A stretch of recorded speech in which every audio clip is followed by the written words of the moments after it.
Assalamualaikum warahmatullahi wabarakatuh. Waalaikumsalam. Alhamdulillahirabbil alamin.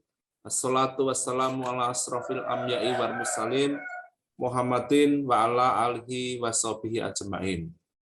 Alhamdulillah, pada kesempatan pagi yang sejuk ini kita bisa bertemu di acara webinar yang rutin diselenggarakan oleh IJMI Orda Sleman, ngaji kitab. Marilah kita panjatkan puji syukur kehadirat Allah Subhanahu wa Ta'ala yang senantiasa tiada henti-hentinya melimpahkan barokah dan sejumlah kenikmatan yang tak terhitung kepada kita semuanya, dan tak lupa sholawat serta salam semoga senantiasa tercurahkan kepada junjungan Nabi kita Muhammad SAW, keluarga, sahabat, dan para pengikutnya.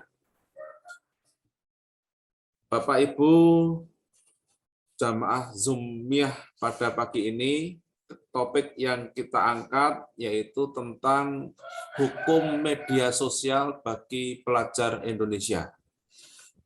Media sosial merupakan bagian dari kehidupan kita sehari-hari, termasuk para pelajar dan mahasiswa di negara kita, dan perkembangannya sungguh sangat signifikan. Perlu saya sampaikan sekilas data mengenai pengguna internet pada tahun 2021. Pengguna internet di Indonesia itu angkanya sudah mencapai 73,7% dari seluruh jumlah penduduk yang ada, atau sekitar 202 juta penduduk Indonesia. Kemudian perkembangan TikTok ini Pak Akbar. TikTok yang sekarang sedang digunakan atau menjadi tren untuk dijadikan media menyampaikan ekspresi, baik video ataupun apa, itu sebesar 16,7% tahun 2020. Kemudian angkanya naik pada tahun 2021, yaitu 29,8%. Nah, ini berarti pengguna TikTok semakin banyak. Ini hanya TikTok saja, belum Facebook, Instagram, dan media sosial yang lain. Tentunya di dalam menggunakan media sosial ada beberapa konsekuensi-konsekuensi, dan konsekuensi itu bisa konsekuensi positif ataupun negatif. Apalagi penggunaan media sosial yang tidak bertanggung jawab, itu nanti akan berhadapan dengan persoalan-persoalan hukum, dan undang-undangnya sudah ada tersendiri, yaitu Undang-Undang ITE. Nah, untuk membahas lebih mendalam, pagi ini kita akan menghadirkan Bapak Agus Supriyanto, Sarjana Hukum, SHI, MSI, CM. Beliau adalah dosen hukum di STAI Jogja, mahasiswa S3 di UIN Sunan Kalijaga. Untuk mendapatkan kajian yang lebih tuntas, maka kepada Pak Agus Supriyanto kami persilahkan untuk menyampaikan paparannya. Monggo Pak Agus.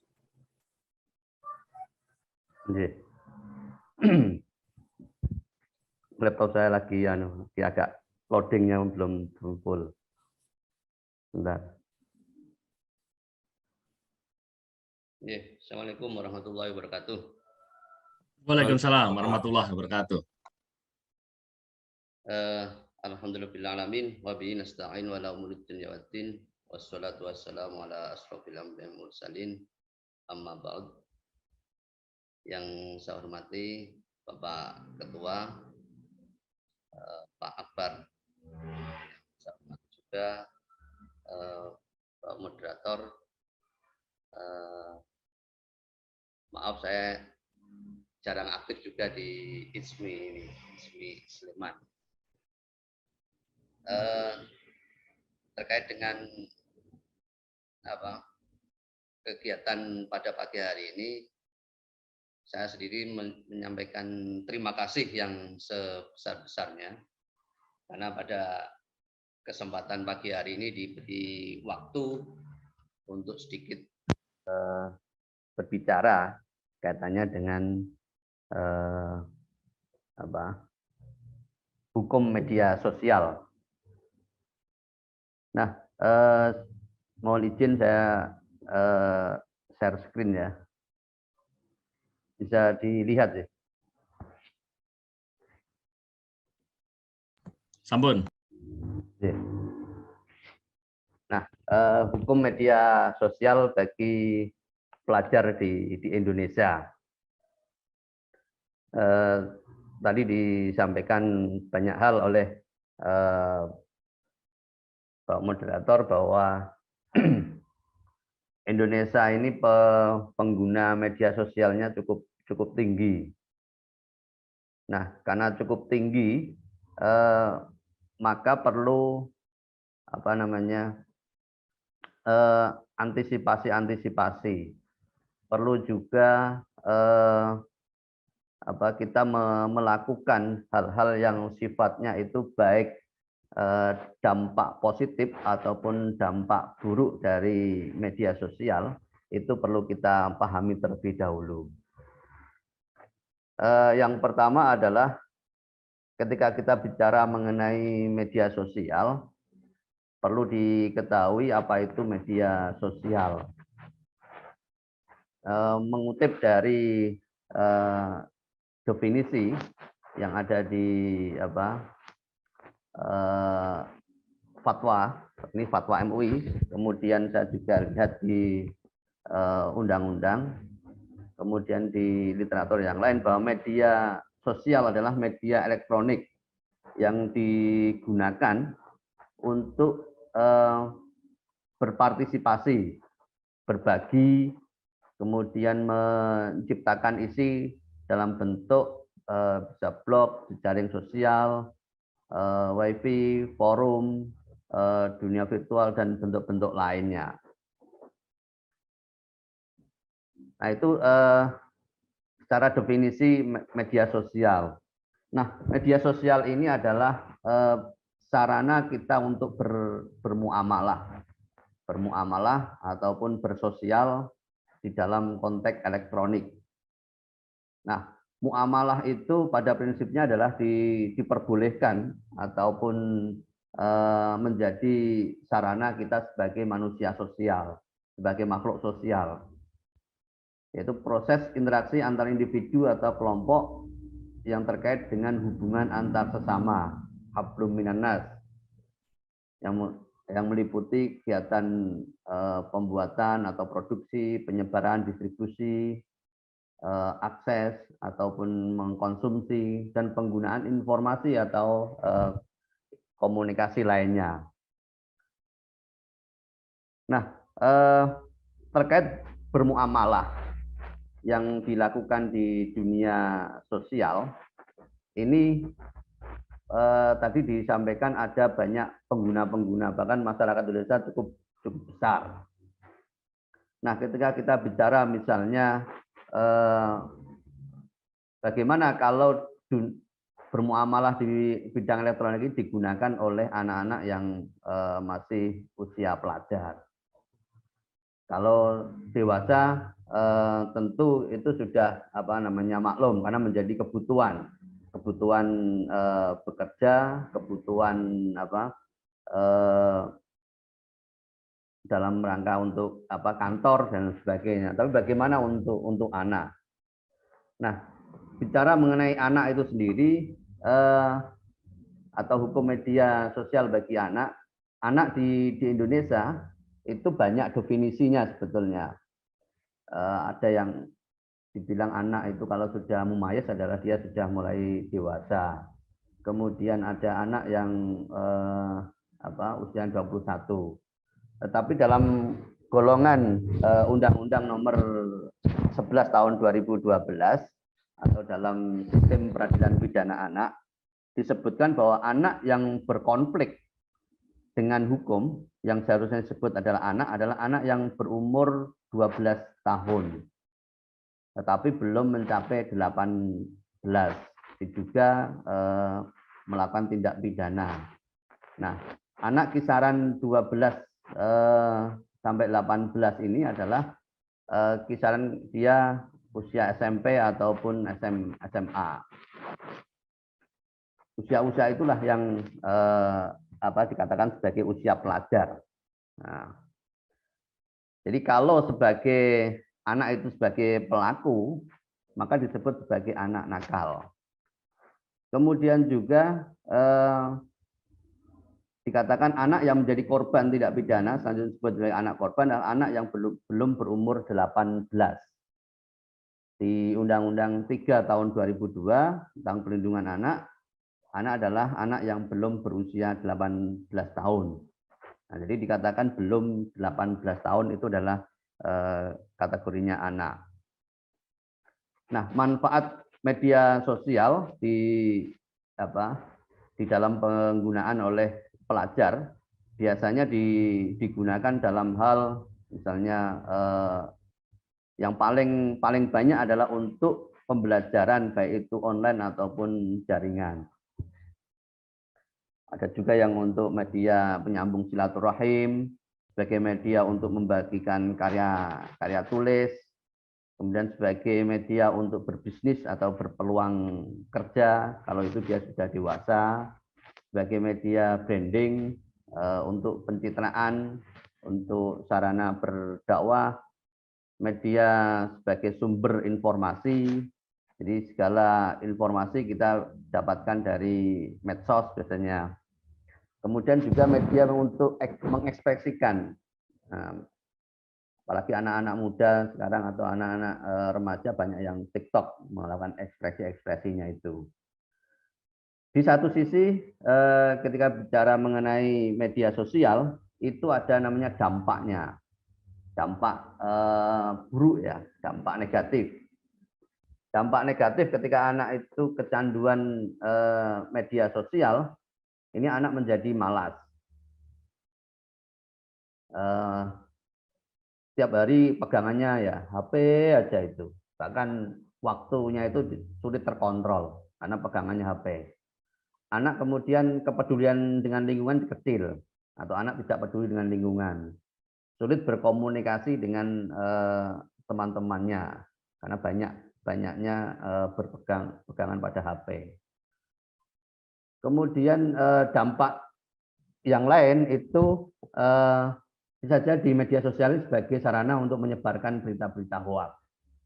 Anak-anak yang tidak bisa memfilter informasi tiba-tiba ikut melakukan share, melakukan mengunduh, kemudian mengupload dan sebagainya. Termasuk media sosial ini kadang-kadang dijadikan sebagai sarana untuk menyampaikan hal-hal keluh kesah, ajang curhat, ngomong hal-hal yang sifatnya kasar. Ada juga yang media sosial itu digunakan untuk melakukan membuli, bullying. Nah, anak ini dalam pengamatan kita itu tidak mampu atau tidak cukup punya kemampuan untuk memfilter informasi yang masuk di media. Karena informasinya langsung, kalau itu gambar-gambar porno ya langsung diterima, tidak ada seleksinya, tidak cukup kita punya pengetahuan untuk memfilter informasi tersebut. Akhirnya suguhan-suguhan media sosial itu langsung diterima oleh anak. Nah, inilah dampak negatif dari media sosial bagi anak. Kemudian ada juga bahwa media sosial itu digunakan untuk hal-hal yang negatif, menyalahgunakan media sosial, yaitu digunakan untuk menyebarkan berita bohong, berita yang berbau sara, menciptakan kebencian, mengupload foto yang dalam tanda kutip itu tidak senonoh, berbagi foto korban kecelakaan, perang, korban meninggal. Jadi kecelakaan itu setidaknya tidak diupload secara vulgar, karena itu menjadi trauma bagi anak. Ada orang meninggal di-upload, nah itu juga bagi anak yang belum cukup punya kemampuan berpikir, itu nanti punya pikiran-pikiran negatif. Berbagi foto anak kecil merokok misalnya, nah ini menjadikan bahwa oh ternyata begini. Terus mengumpat dengan kata-kata kasar tadi, dengan berjudi, membuli di media. Yang paling banyak adalah ini terkait dengan melakukan pencemaran nama baik. Kemudian di dalam fatwa MUI itu dijelaskan bahwa silahkan bermuamalah dengan media sosial, tetapi ada hal-hal yang dilarang. Nah, yang dilarang dalam fatwa MUI itu adalah satu, melakukan ghibah, ngomongin meskipun itu benar adanya, tapi itu keburukan orang lain. Malah ada juga yang sampai memfitnah ataupun namimah adu domba, menyebarluaskan permusuhan, melakukan bullying, ujaran kebencian, menyebarkan berita hoaks, informasi yang bohong, kemudian menjadi aktivis buzzer, menyebarkan konten yang bersifat tidak layak untuk ekspos publik. Nah, ini adalah hal-hal yang perlu diantisipasi, karena secara undang-undang itu tidak diperkenankan. Secara agama, fatwa MUI itu juga melarang muamalah yang itu sifatnya mengandung negatif ini.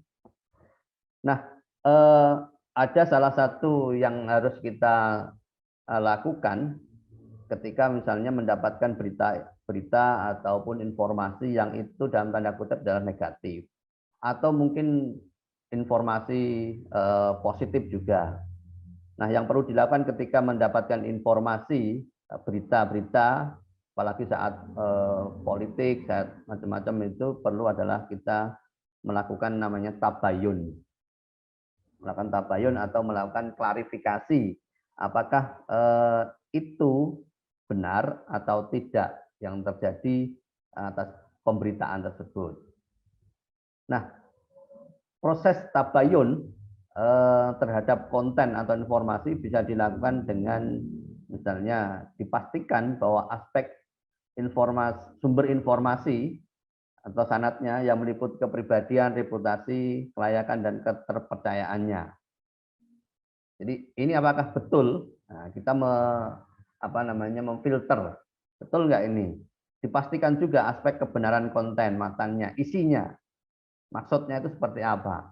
Karena sekarang itu media sosial tadi dikatakan sebagai media untuk beredarnya semua informasi.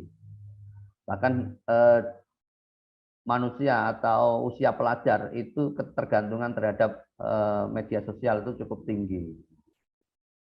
Dipastikan juga bahwa konteks, tempat, waktu, serta latar belakang saat informasi tersebut disampaikan. Apalagi terkait dengan foto-foto yang misalnya itu diedit, dipotong, di-crop, kemudian ditempel di mana. Nah, itu menjadi kemudian dikasih keterangan lain. Nah, ini menjadi hal-hal yang perlu ditabayun, diklarifikasi. Cara memastikan kebenaran informasi ketika melakukan tabayun, bertanya kepada sumber yang dia ketahui. Ini seperti ini betul tidak? Nah, jadi klarifikasi, bisa klarifikasi ke sang guru, senior, pejabat, lurah, dan sebagainya, yang memang punya kemampuan untuk memfilter atau memberikan informasi yang detail. Permintaan klarifikasi kepada pihak memiliki otoritas dan kompetensi. Misalnya itu terkait dengan penipuan media sosial, ya diklarifikasi, dicari melalui data di otoritas jasa keuangan. Atau mungkin ada model-model penipuan, ya dicari informasinya betul tidak ini. Nah, sebaiknya upaya-upaya bertabayun itu dilakukan dengan cara tertutup, tidak dilakukan secara terbuka. Jadi cari langsung ke sumbernya secara tertutup. Termasuk kalau toh misalnya ada informasi yang sifatnya itu bagus sanjungan, itu tidak selamanya langsung dipercaya. Barangkali itu juga hoax. Maka perlu ditabayun, betul nggak ini? Apakah betul ini kau punya prestasi, kau punya apa? Sudah lulus misalnya, atau punya anak. Nah, jangan-jangan berita yang sifatnya itu bagus, tapi ternyata itu juga hoax. Maka perlu ditabayun. Ketika kita bermedia sosial tadi ya, perlu tabayun, perlu klarifikasi. Maka tips atau cara aman bermedia sosial agar itu terhindar dari ancaman Undang-Undang ITE, Undang-Undang Informasi dan Transaksi Elektronik, itu kita harus kenali dulu lawan interaksi. Jadi ketika lawan interaksinya itu mengajak bicara dengan kita, mengajak chat dan sebagainya, kita harus kenal dia. Jangan asal mengiyakan.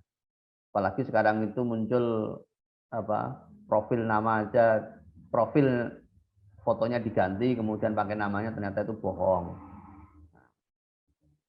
Foto kita diambil dari Facebook, kemudian digunakan untuk messenger menipu orang. Nah, kenali betul apakah ini adalah teman kita, apakah suaranya itu suara teman kita atau tidak. Nah, kita sering mendapatkan itu. Jadi tidak mudah percaya dengan orang lain.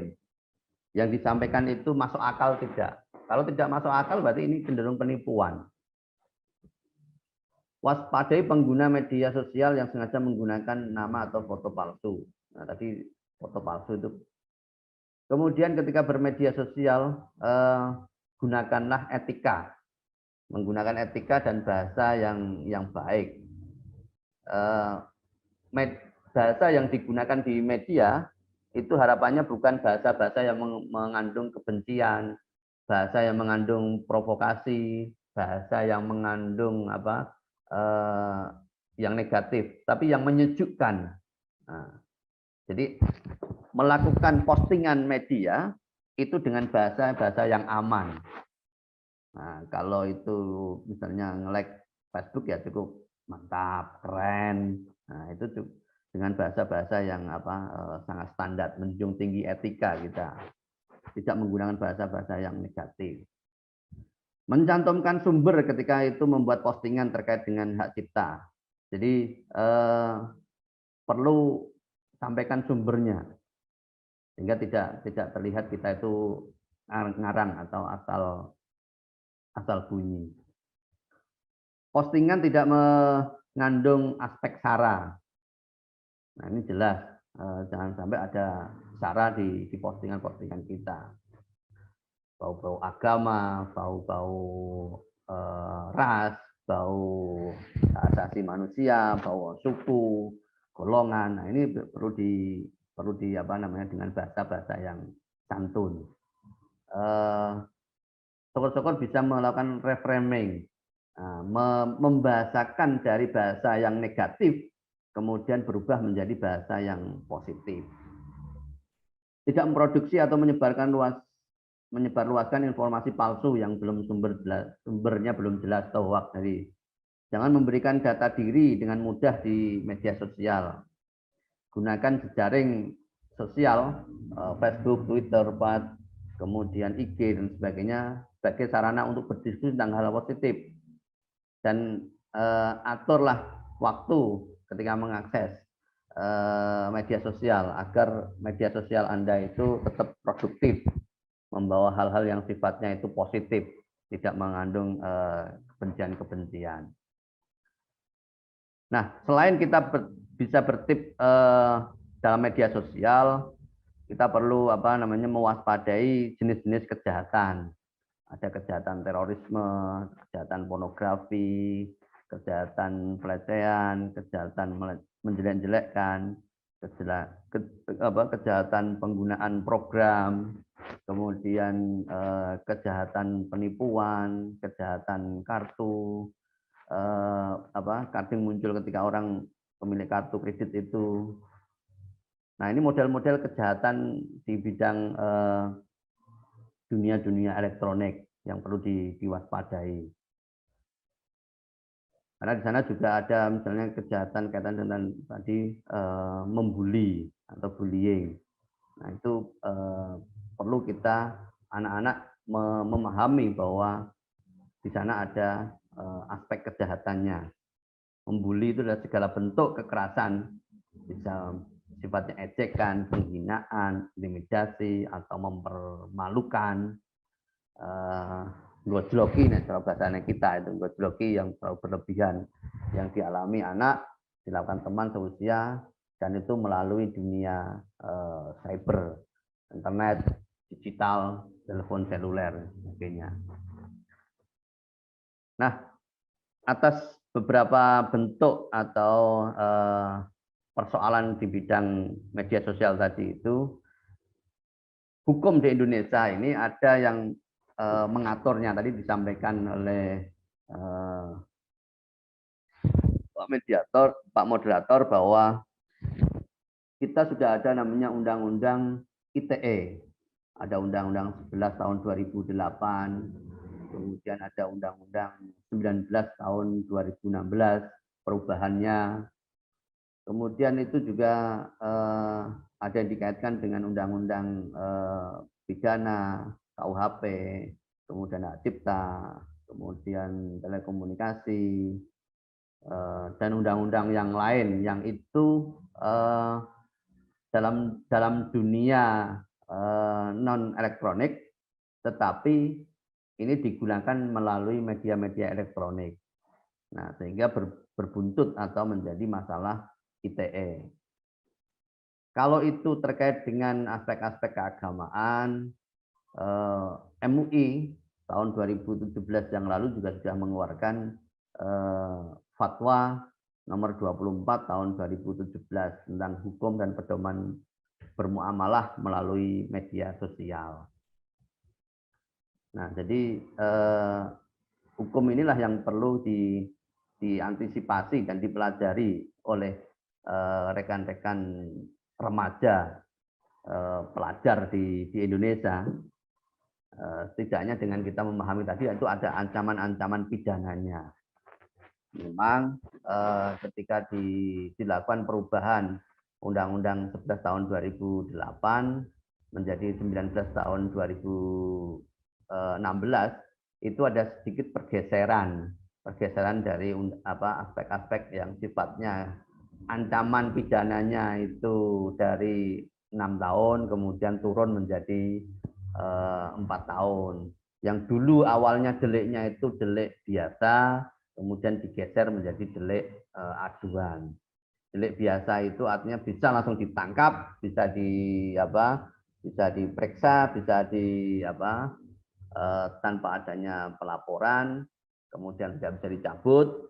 Tetapi dengan perubahan delik dari 11 2008 ke 19 2016, maka deliknya menjadi aduan. Nah, aduan itu kalau nanti korban elektronik dan pelaku elektronik terjadi, misalnya ada win-win solusi perdamaian, kemudian mereka pengen rukun kembali, maka dimungkinkan untuk mengakhiri aspek pidana dengan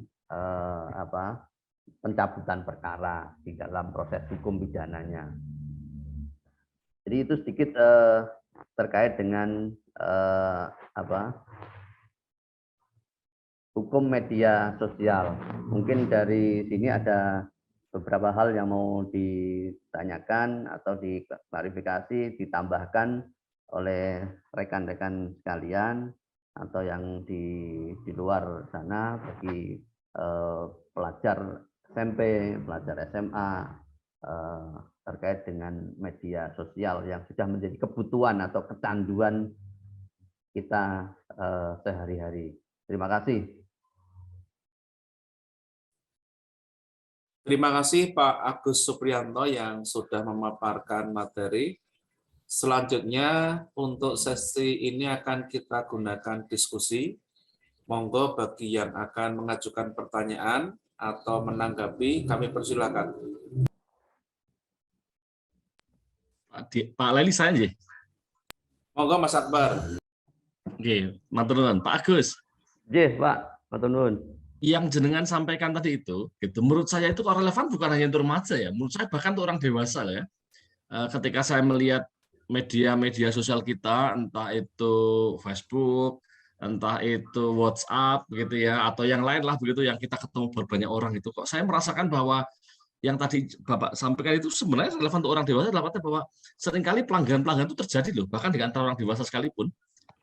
Tadi sudah ada beberapa contoh yang disampaikan gitu ya, mulai dari membuli itu terjadi loh, saya lihat banyak terjadi di mana-mana, itu bahkan di grup-grup WhatsApp-nya intelektual itu ya, misalnya sarjana-sarjana top itu terjadi loh, membuli ya di grup WhatsApp Facebook gitu ya, membuli, lalu kemudian tadi misalnya ghibah banyak gitu ya, lalu kemudian apa tadi, pokoknya semua ada yang tadi Bapak sebutkan itu orang-orang dewasa bahkan terpelajar. Sebagian bahkan udah bukan cuma dewasa lagi, udah senior gitu ya.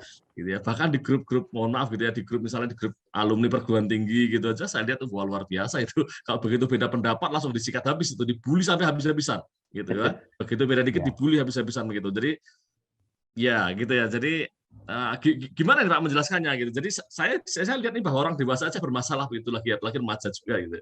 Oke. Monggo langsung Pak Agus. Ya memang ketentuannya awalnya untuk dewasa. Ini media sosial itu bukan dikhususkan bagi anak. Nah, ketika media sosial yang sifatnya itu besar, tapi kemudian ini pelaku, kalau tadi misalnya pelaku ataupun korban itu adalah berupa anak pelajar usia 12 sampai 18 tahun, maka dia akan kena kalau itu anak adalah sebagai anak nakal, kalau sebagai pelaku. Kalau dia sebagai korban, maka akan dalam Undang-Undang Perlindungan Anak. Jadi yang membedakan kalau itu anak maka akan sebagai terkait dengan pelajarnya ini. Nah, kalau pelakunya itu anak, maka dia akan disidang melalui sidang anak. Nah, tapi kalau itu korbannya berupa anak, maka biasanya ada pemberatan. Tapi kalau itu pelakunya anak, maka ada aspek untuk meringankan. Nah, tapi bagaimana ketika itu tidak dilakukan oleh anak? Nah, kalau tidak dilakukan oleh anak, dilakukan oleh orang dewasa, maka tidak ada namanya aspek dalam tidak akan disidang melalui sidang anak. Sidangnya sidang umum, atau deliknya akan masuk delik umum, delik manusia yang cakap secara usia. Jadi kalau seperti kita ataupun yang usianya sudah usia di atas kecakapan 21, maka tidak ada pengkhususannya, tidak ada spesifikasinya, tidak ada lex spesialisnya, kembali pada norma umum. Nah, norma umum ya berarti ancaman dalam pidana itulah yang diterapkan. Misalnya ada ancaman 6 tahun, ancaman 4 tahun, yaitu diterapkan. Tidak ada namanya aspek untuk memperingan dari sisi kecakapan usia. Jadi yang membedakan itu memang hanya usia saja. Kalau usia dia nanti akan masuk di Undang-Undang Perlindungan Anak sama sistem peradilan anak. Tapi kalau itu dilakukan oleh dewasa, maka termnya akan menjadi term pidana pada umumnya yang tidak menganut sistem peradilan pidana anak atau perlindungan anak. Jadi perbuatannya sama, cuman pelakunya, kecakapan hukumnya aja yang dinyatakan berbeda ini, Pak. Itu mungkin Pak Akbar. Tapi di sini kalau ada beberapa teman-teman yang mau menambahkan terkait dengan diskusi kita, alhamdulillah berarti diskusi kita makin terbuka, makin cair. Baik Pak Agus, ini ada Pak Budiono Santoso yang sudah raise hand. Monggo Pak Budi. Terima kasih Pak Agus, Oke, Pak. lengkap sekali ya dan jelas sekali.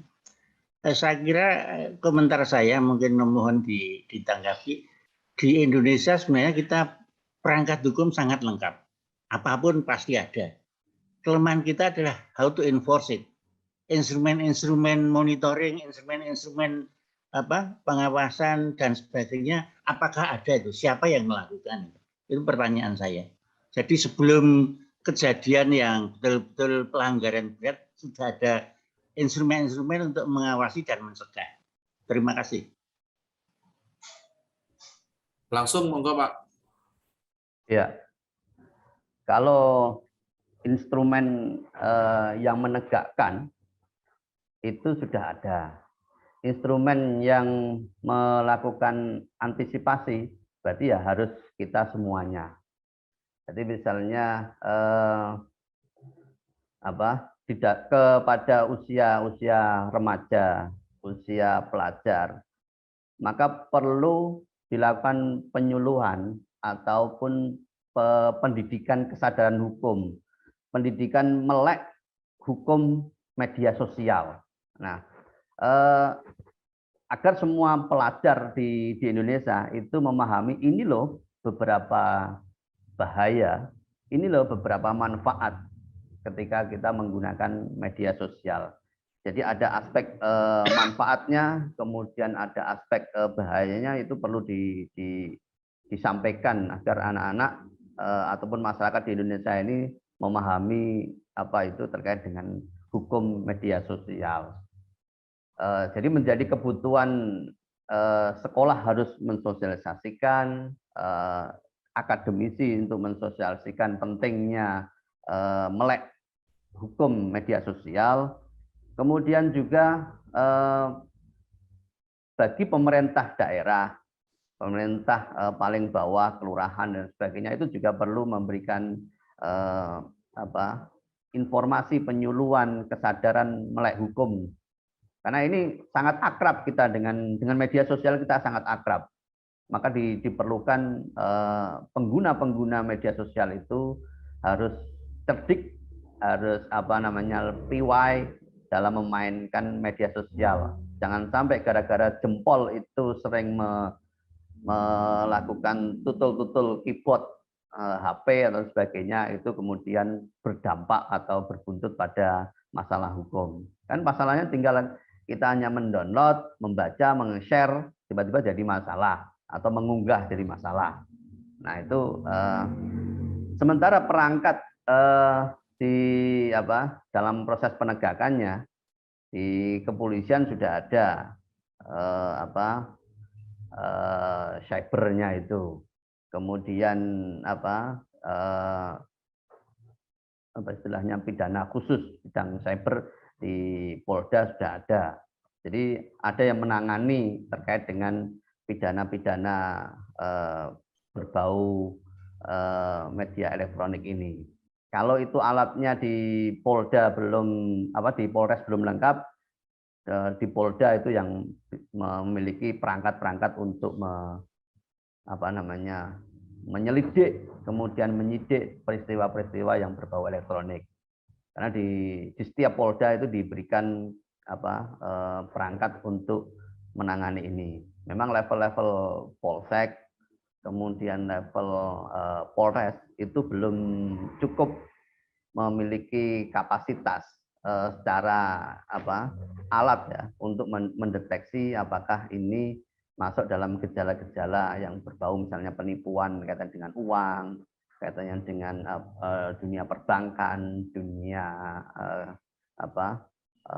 yang lain. Itu ada beberapa hal Polres ataupun Polsek belum begitu cukup memiliki perangkatnya. Nah, yang memiliki adalah di Polda memang rata-rata. Nah, sehingga dengan adanya penegakan-penegakan ini itu akan menjadikan yang memang pelaku ya bisa diproses, ataupun kalau itu dalam tanda kutip adalah masuknya delik aduan tadi, pidananya di bawah 5 tahun, maka ya bisa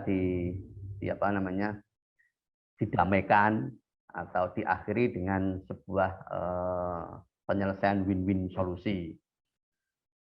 Media elektronik itu di momen-momen tertentu itu sedikit-sedikit dipakai. Ini pelanggaran undang-undang ITE. Momen politik itu sering ini mengandung ITE, berbau sara, berbau ini, ya semua dilaporkan.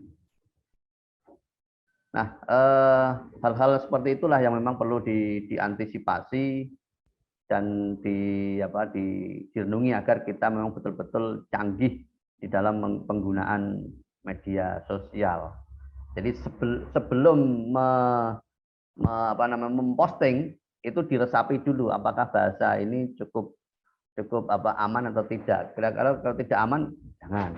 Kira-kira mengganggu atau diterima oleh pihak lawan interaksi ini sakit hati tidak. Kalau dirasa sakit hati ya disampaikan dengan diganti bahasanya. Nah, maka seringkali kan kita melihat di chat WA atau apa itu kira-kira agak menyakitkan hati, di belakangnya ditambahi bahasa-bahasa yang ini guru loh. Nah, dalam tanda kutip itu tulisannya hahaha hehehe. Nah, itu agar kesannya tidak membuli, tapi kesannya ini hanya sekedar memperingatkan. Nah, itu bahasa-bahasa yang memang digunakan kita untuk hati-hati dalam bermedia sosial.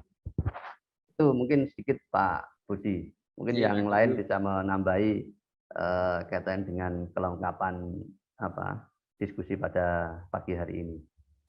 Oke, Pak Agus, sedikit dari saya mungkin ini, Pak Agus, Pak. Ini kan yang terjadi fenomena saat ini itu sulit untuk membedakan mana yang mengkritik, mana yang memberikan ujaran kebencian.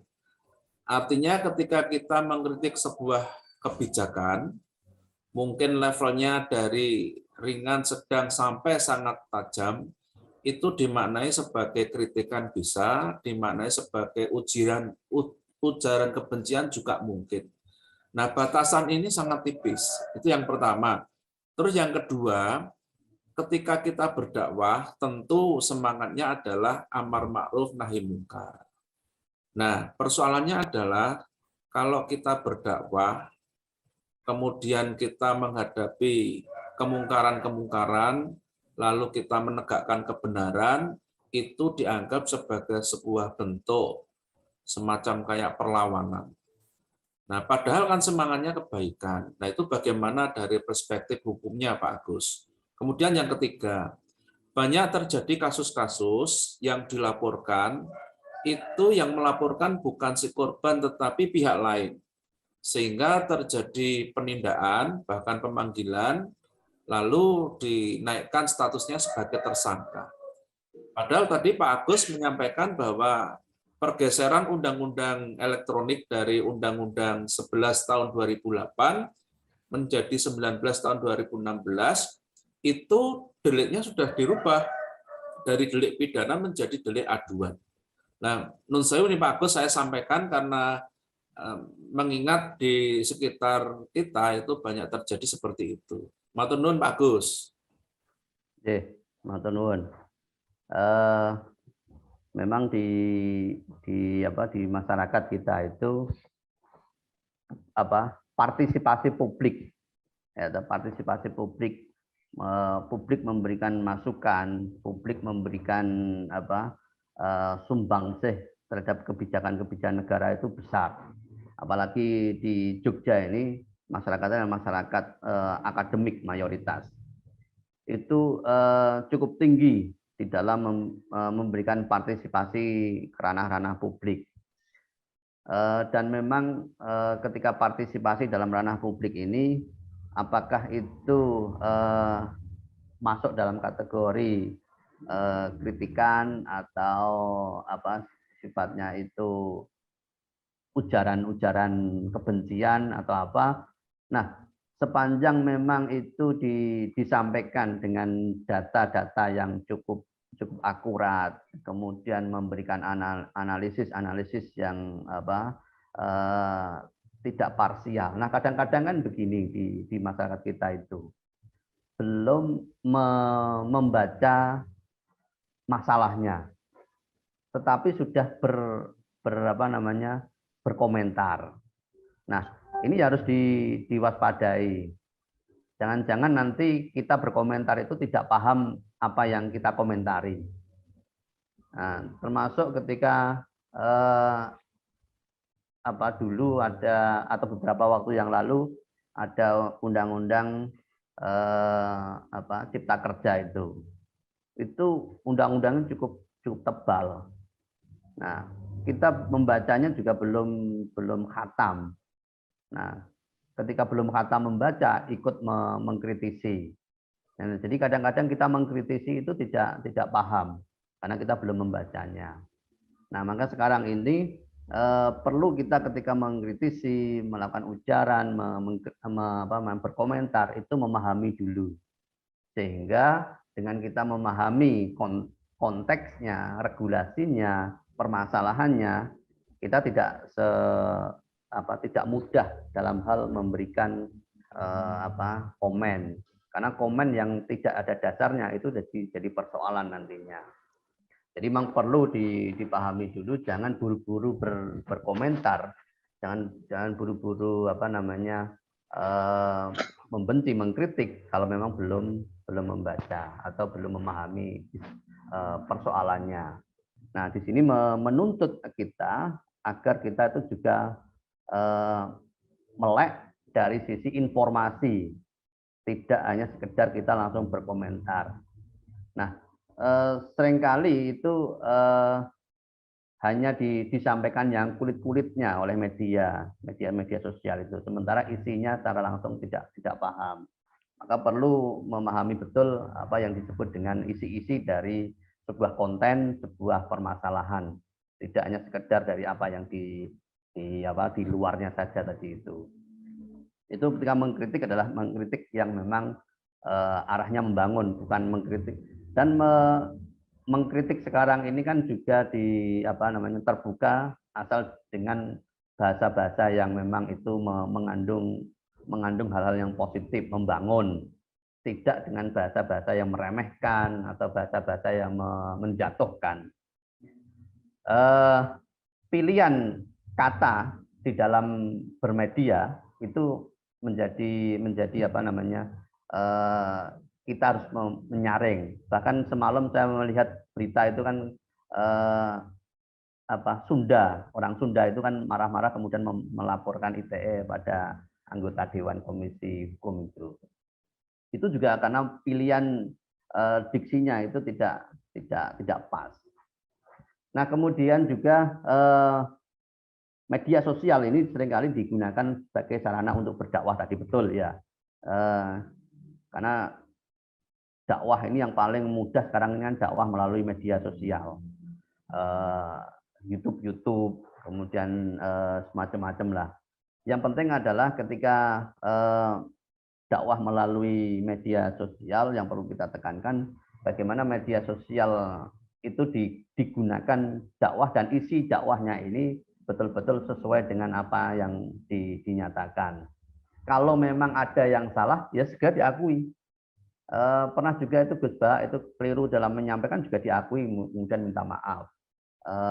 Salah ngomong atau salah mengambil footnote atau salah dalam mengambil referensi, ya itu segera diakui. Nah, memang dakwah ini paling mudah kita ngomong, kemudian itu kadang keceplosan. Saya pernah melihat juga bahwa tahun kemarin atau 2 tahun yang lalu itu Gus Muafik juga mengambil diksi yang kemudian itu dalam tanda kutip adalah kurang bagus bahasanya, sehingga menyinggung perasaan umat Islam di kalangan tertentu. Nah, itu juga menjadi persoalan. Memang memilih bahasa, memilih diksi dalam hal dakwah ini harus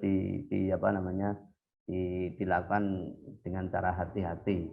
Apalagi dakwah ini kan kepentingannya kepentingan agama, kepentingan sosial, yang mana itu terkait dengan pemahaman, terkait dengan fikih, terkait dengan usul fikih, terkait dengan tasawuf, terkait dengan ini memang perlu juga pemahaman yang mendalam, tidak hanya sekedar kita menyampaikan tanpa tahu isinya. Ketika mau berdakwah juga perlu mengambil referensi yang bisa dipertanggungjawabkan. Jangan cuma berdakwah dengan cara mengambil informasi, mendownload ataupun mengutip yang itu tidak bisa dipertanggungjawabkan sumbernya. Karena suguhan dari media sosial itu cukup, simbah Google itu siap saji namanya. Lo mau apa aja kita ada, palu gada. Google itu palu gada. Masyarakat butuh apa tinggal ketik bla bla bla itu langsung ada jawabannya. Nah, kalau kita asal membaca, asal mengambil itu bisa tersesat. Maka perlu pembanding. Pembandingnya apa? Kita perlu membaca referensi. Kalau seputar hukum, kita belajar aspek hukum. Saya aja di bidang hukum, meskipun itu mengambil dari Google, itu juga kemudian saya konfirmasi ke buku-buku literatur yang saya miliki, apakah itu ensiklopedia hukum Islam, atau kitab-kitab fikihnya, kemudian undang-undangnya, sehingga tidak mudah kita langsung mempublikasikan hal-hal yang sifatnya sudah disajikan oleh media Google atau media elektronik lainnya. Nah, memang tadi saya sampaikan ada pergeseran dari Undang-Undang 11 tahun 2008 ke 19 2016, tapi tidak semuanya itu pasalnya kemudian menjadi pasal aduan semuanya. Itu hanya terkait dengan misalnya ujaran-ujaran kebencian atau pencemaran baik. Sementara hal-hal yang lain juga masih banyak yang deliknya delik biasa yang tidak bisa dicabut dalam konteks teori hukum pidana, nggak bisa dicabut. Nah, kalau konteksnya deliknya itu delik biasa, ancamannya di atas 5 tahun, maka itu sebetulnya bisa saja dilaporkan atau pelapornya tidak harus korban. Pelapornya bisa masyarakat umum. Maka ketika kita mau melaporkan tindak pidana ITE, maka kita cek dulu apakah itu ketentuannya dan ancaman pidananya memang di bawah 5 tahun atau di atas 5 tahun. Nah, kita cek dulu ke undang-undangnya. Perbuatannya itu seperti apa, kemudian cek undang-undangnya, baru kemudian ada tindakannya. Maka tidak gegabah. Itu melanggar undang-undang ITE. Undang-undang ITE yang mana yang dilanggar, pasal berapa? Nah, itu perlu diklarifikasi.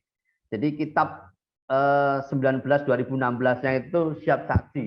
Ini perbuatan yang dilakukan masyarakat ini kita buka, oh masuknya ke sini, masuknya ke sini. Baru kemudian tindakan hukumnya diarahkan untuk ini laporan atau cukup diadukan atau seperti apa. Nah, itu teori hukumnya, hukum acaranya begitu. Sehingga kita tidak gebyah-uyah ataupun karena yang dikatakan kemarin kan ada namanya pasal karet ya, atau pasal yang semuanya itu kemudian dimasukkan. Nah, pasal karet ini adalah perbuatan tak menyenangkan atau pencemaran baik itu. Nah, kalau saya tidak senang ya maka itu masuk pencemaran baik. Kalau nama saya juga dicemarkan maka itu ya pencemaran baik. Saya tidak enak kok, maka perbuatan tak menyenangkan. Nah, itu dilakukan melalui WA, dilakukan melalui Facebook, dilakukan melalui, berarti itu masuk elektronik. Nah, dilaporkan jebret kan begitu. Yang lebih parah lagi kalau itu digunakan dalam kepentingan politik. Nah, jadi kemudian disambut gayung oleh pemain-pemain buzzernya. Nah, sehingga informasi yang itu dalam tanda kutip buruk kemudian digoreng sana sini menjadi sebuah dalam tanda kutip itu kenyataan. Karena hukum di media ini kan kita kayak ini, semakin itu banyak yang nge-like, banyak yang nge-share, itu seolah-olah meskipun itu beritanya bohong adalah mendekati kebenaran. Padahal itu beritanya bohong atau beritanya tidak benar. Sebaliknya berita yang benar ataupun suatu yang baik tapi yang nge-like ataupun yang nge-share itu sedikit, maka itu cenderung kayak beritanya bohong. Jadi beritanya itu dibalik secara prinsipnya sekarang ini. Makanya bagi pengguna-pengguna media sosial itu sekarang adalah mengumpulkan penggemar atau pengikut atau pengelek, sodakoh, subscribe dan sebagainya. Nah itu dijadikan dasar untuk ini tingkat akurasinya itu tinggi. Jadi itu mungkin sedikit dari saya. Monggo yang lain. Terima kasih Pak Agus. Silakan, masih ada waktu untuk Bapak Ibu sekalian bisa mengajukan pertanyaan atau tanggapan. Monggo silakan.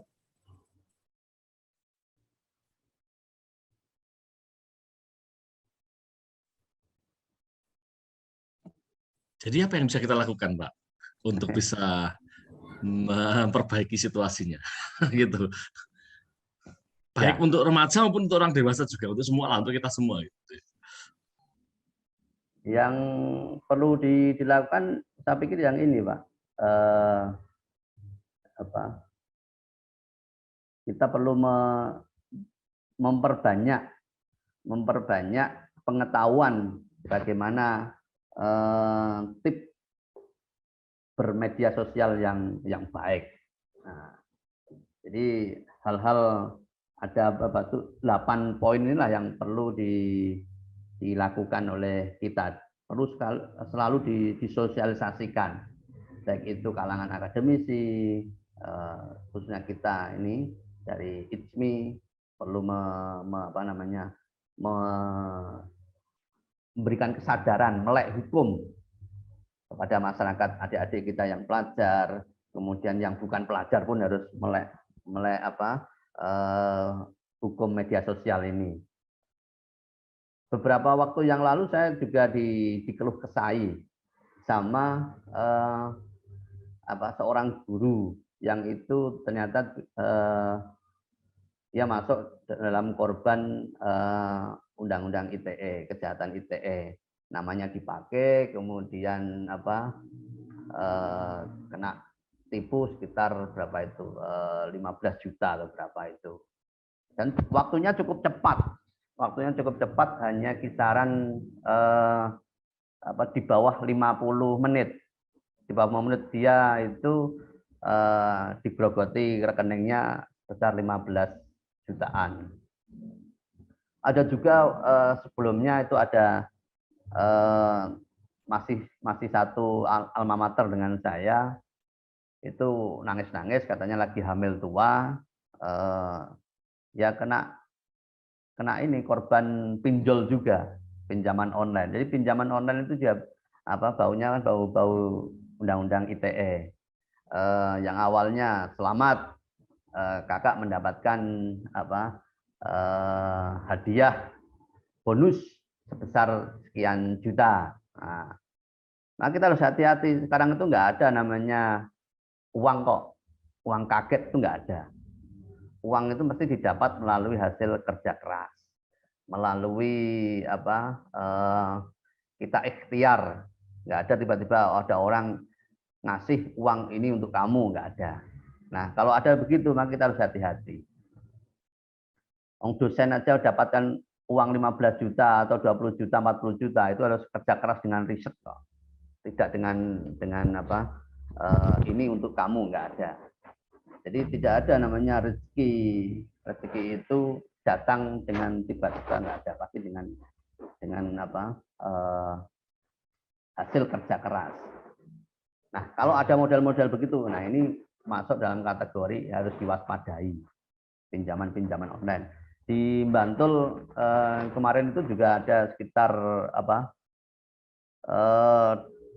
di bawah 50-an orang itu korban pinjol sedang menggugat di PN Bantul itu.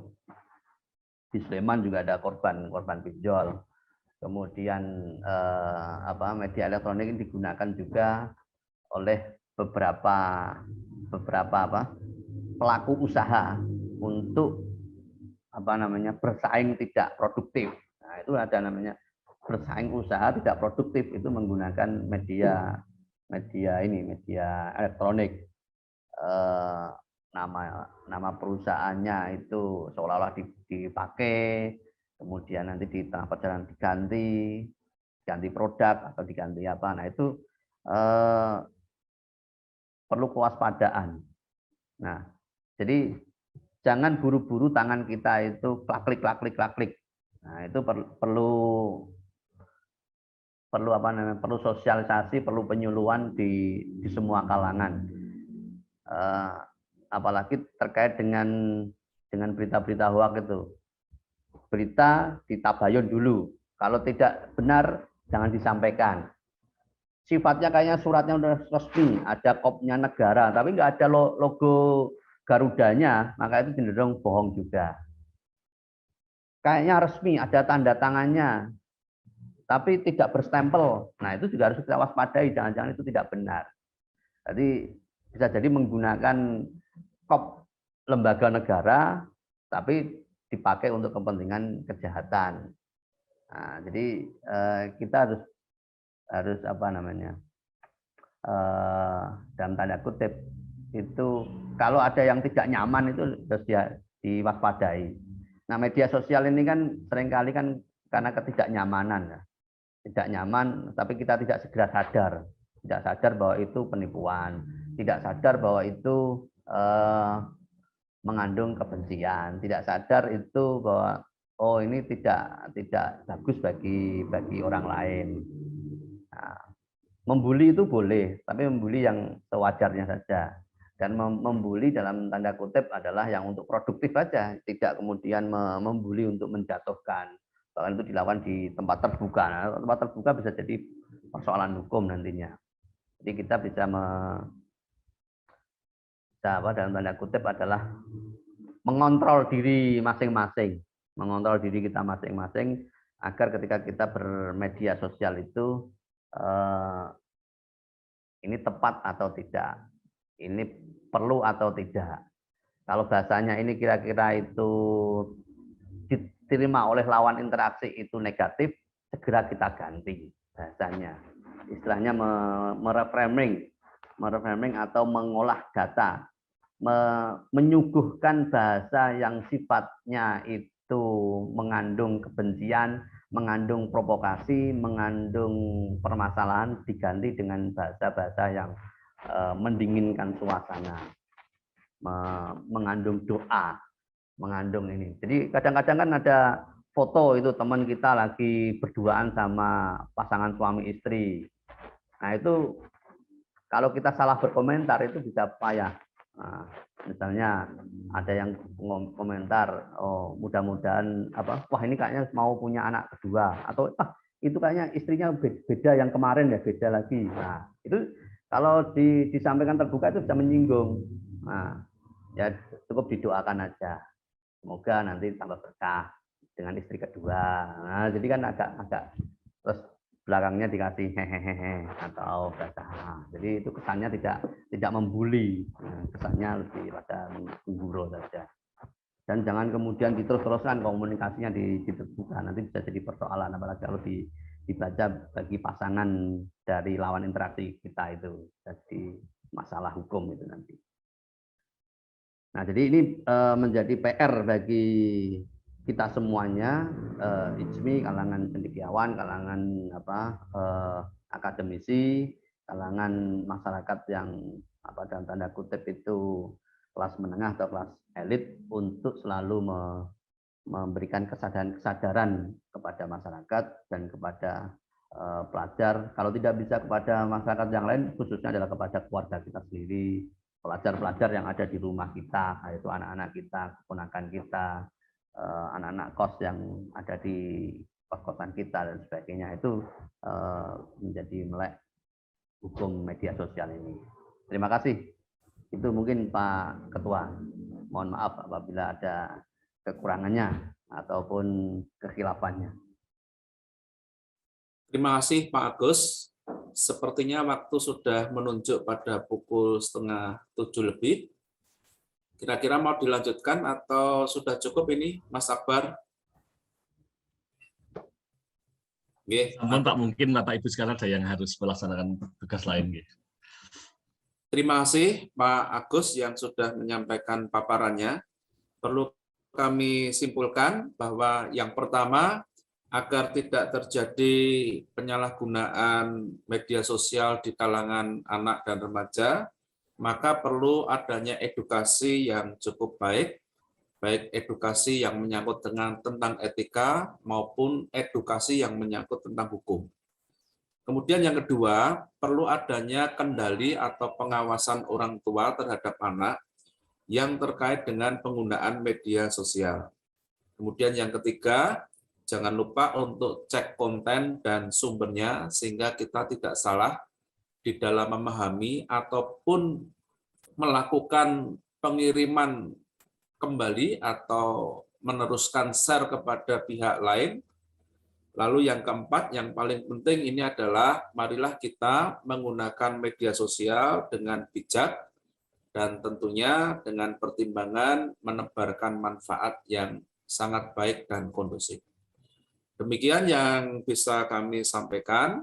Terima kasih untuk Pak Agus Supriyanto dan para Bapak Ibu sekalian yang sudah berkenan untuk mengikuti kajian webinar yang sangat baik ini. Mudah-mudahan ini menjadi tambahan wawasan kita semuanya. Amin. Terima kasih saya ucapkan. Marilah kita akhiri dengan bacaan hamdalah secara bersama-sama. Alhamdulillahirrahmanirrahim. Mohon maaf apabila ada sesuatu yang kurang dalam saya mengantarkan acara ini. Saya undur diri. Terima kasih Mas Akbar dan teman-teman sekalian. Assalamualaikum warahmatullahi wabarakatuh. Waalaikumsalam warahmatullahi wabarakatuh. Matur nuwun sangat Pak Agus, Pak Leli, Pak Budiono, Mas Pak Akbar, Pak Diana Leli, Pak Talis, Gus Wata, Prof Rianto, Mbak Devi, Pak Mufti, Bu Anda. Monggo ya.